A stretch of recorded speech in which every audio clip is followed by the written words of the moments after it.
நீ எதுவுமே பணம் வாழ்க்கை வாழ ஆரம்பிச்சிட்டியா? ஆமாம் சார். நான் சொல்கிறேன், இந்த 3 பேரையும் போய் படிப்போம்.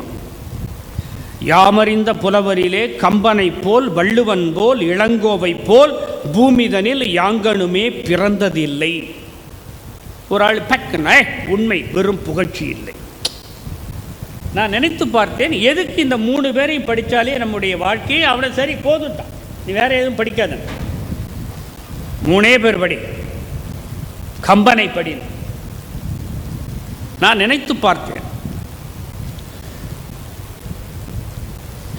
ராவணன் தன்னுடைய தாய்மாமன் மாரீசனை பார்த்து சொல்லுவான், மாமா மாரீசா, நீ போய் மாயமானாக உருவெடுத்து சீதையின் முன்னால் அப்படி இப்படி அப்படி அப்படி ஆடிக்கொண்டிரு, நான் அப்படியே அவளை தூக்கிட்டு வந்துடணும்.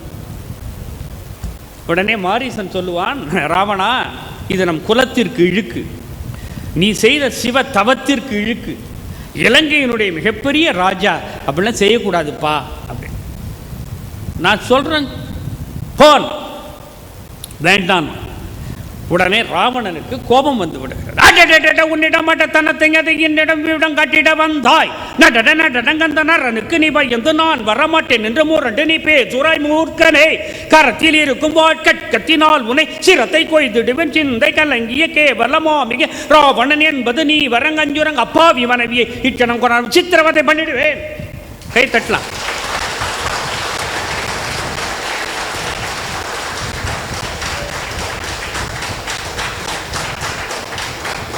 மூன்று முறை தட்டணும். ஒன்று, நடுவில் மூச்சு நின்றிருந்தால் என்ன ஆயிருக்கும்?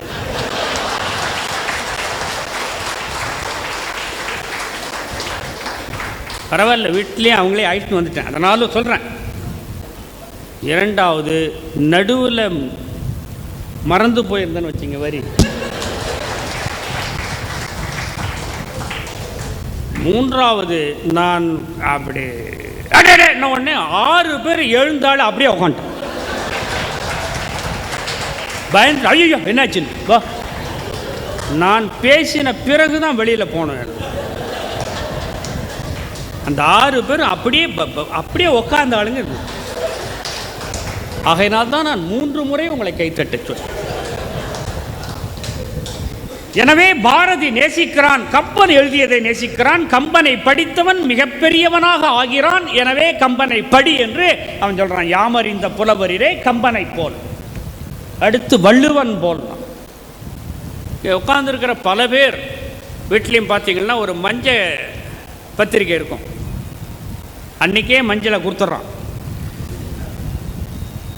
பார்த்தீங்களா, அன்பும் அறனும் உடைத்தாயின் இல்வாழ்க்கை பண்பும் பயனும் அதுன்னு இருக்கும். எல்லார் வீட்லையும் மாட்டி வச்சிருப்பான். நான் நினைத்து பார்க்கிறேன், எதுக்கு இது அவ்வளவு நீளமாக? 1.5 அடி தேவையில்லையே, வள்ளுவர் ரொம்ப நீளமாக ஆகிட்டார. அன்பு மரணம் உடைத்தாயின் இல்வாழ்க்கையே போதுமேன்னு நான் நினைத்தது உண்டு. அவனி மாடசாமி அவர்கள் வீட்டுக்கு போகிறேன்.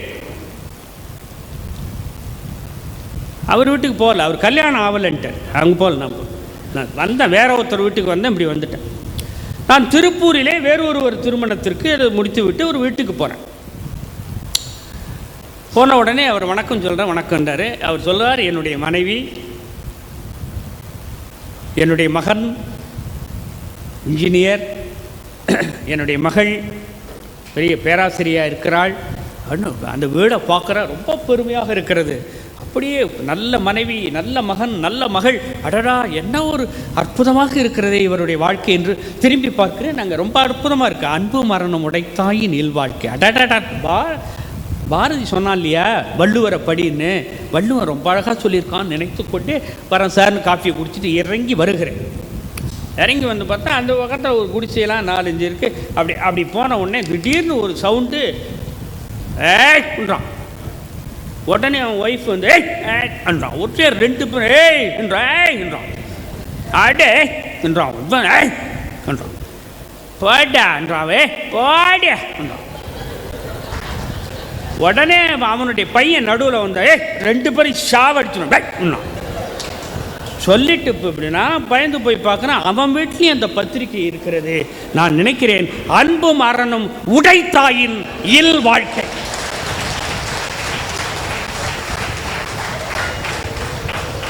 எல்லாம் சொந்த சரக்கு.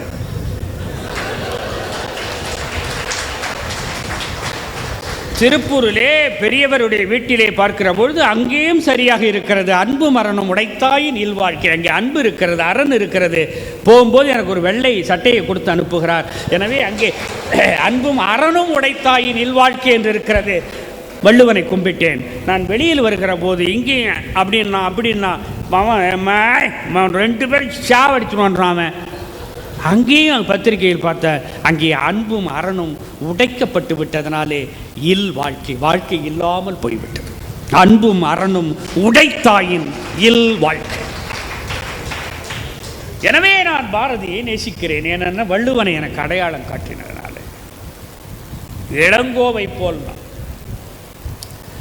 அது கொஞ்சம் இதுதான். அவன் தான் முத இளங்கோடிகள் தான் கண்ணகியே இந்த நாட்டில் பேச விட்டதே அவன் தான். ஒரு பெண்ணை பேச வைத்தவனே இளங்கோடிகள் தான். என்றைக்கு சொன்னானோ இன்றைக்கும் பேசிக்கொண்டே.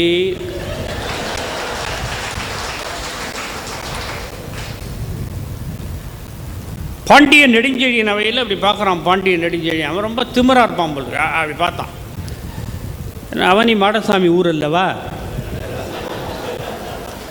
பாண்டியன் நெடுஞ்செழியன் இல்லையா?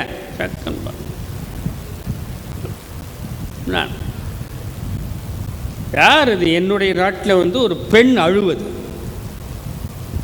என்ன? அவன் நாட்டில் ஆண்கள் தான் அழுவான் போட்டு. அவன் கண்டுபிடிச்சிட்டான். இது நம்ம நாடு இல்லை, மதுரை இல்லை, இது சேர நாடாக இருக்கும். இல்லைன்னா சோழனாக இருப்பான். என் நாட்டம் சோழனாக இருப்பான். நீர்வார் கண்ணை எம்முன் வந்தோ யாரையோ நீர். யார் நீ? தேரா மன்னா செப்புவது உடையே எள்ளரு சிறப்பின் இமையவர் வியப்ப புல்லுரு புன்கண் தீர்த்தோ நன்றியும் வாயில் கடைமணி நடுநா நடுங்க ஆவின் கடைமணி உகுநீர் நெஞ்சு சூடத்தான் தன் அரும்பரல் புதல்வனை ஆழியில் மடித்தோன் பெரும்பெயர் புகார் என்பது எவ்வூர் ஏசா சிறப்பின் இசை விளங்கு பெருங்குடி மாசாத்து வாணிகர் மகனை ஆகி வாழ்தல் வேண்டி உருவினை துறப்ப சூழ்கடல் மன்னா நின்னகர் புகுந்து இங்கு என்கார் சிலம்பு பகர்தல் வேண்டி நின்பால் கொலைகளப்பட்ட கோவலன் மனைவி கண்ணகி என்பது என் பெயரே.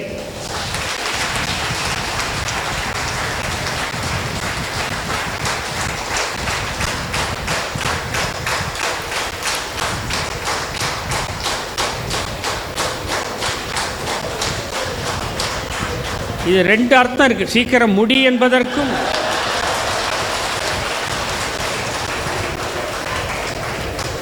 சுமித்திரை சொல்லுவார் தன் மகன் லட்சுமணன் முன்னம் முடின்னு. ராமனோடு நீ வர வேண்டும். அப்படி உன்னால் ராமன் இங்கு வர முடியாத சூழ்நிலை ஏற்பட்டு விட்டால் அது இன்றேல் முன்னம் முடி, நீ தற்கொலை பண்ணி செத்துன்னு. நான் அதனால் இந்த கைத்தட்டல் முன்னம் முடியா இல்லை முன்னம் முடி இல்லாததா இன்னும் படி என்பதா என்று தெரியவில்லை. நான் முடித்து விட நீங்கள் பார்வை எனக்கு உரிதான். 8:45 சொல்லிட்டீங்க இல்லையே? 8:45 தான் ஆகுது போடுங்க. முடிச்சிடறேன், பயப்பட. எனவேதான் யாமறிந்த புலவரிலே கம்பனை போல் வள்ளுவன் போல் இளங்கோவை போல் பூமிதனில் யாங்கனுமே பிறந்தது இல்லை என்று சொன்னான். பாரதி என்ன சொல்ல வருகிறான் என்று சொன்னால், எவன் ஒருவன் கம்பனை வள்ளுவனை இளங்கோடிகளை படிக்கிறானோ படிக்க படிக்க படிக்க அவன் வாழ்க்கை உயரும். எவன் ஒருவன் இந்த மூவருடைய அடி ஒற்றி வாழ்கிறானோ அவனுடைய வாழ்க்கை மிகச்சிறந்ததாக அமையும் என்பதாக பாரதி கண்ட கனவு அது மெய்ப்பட வேண்டும்.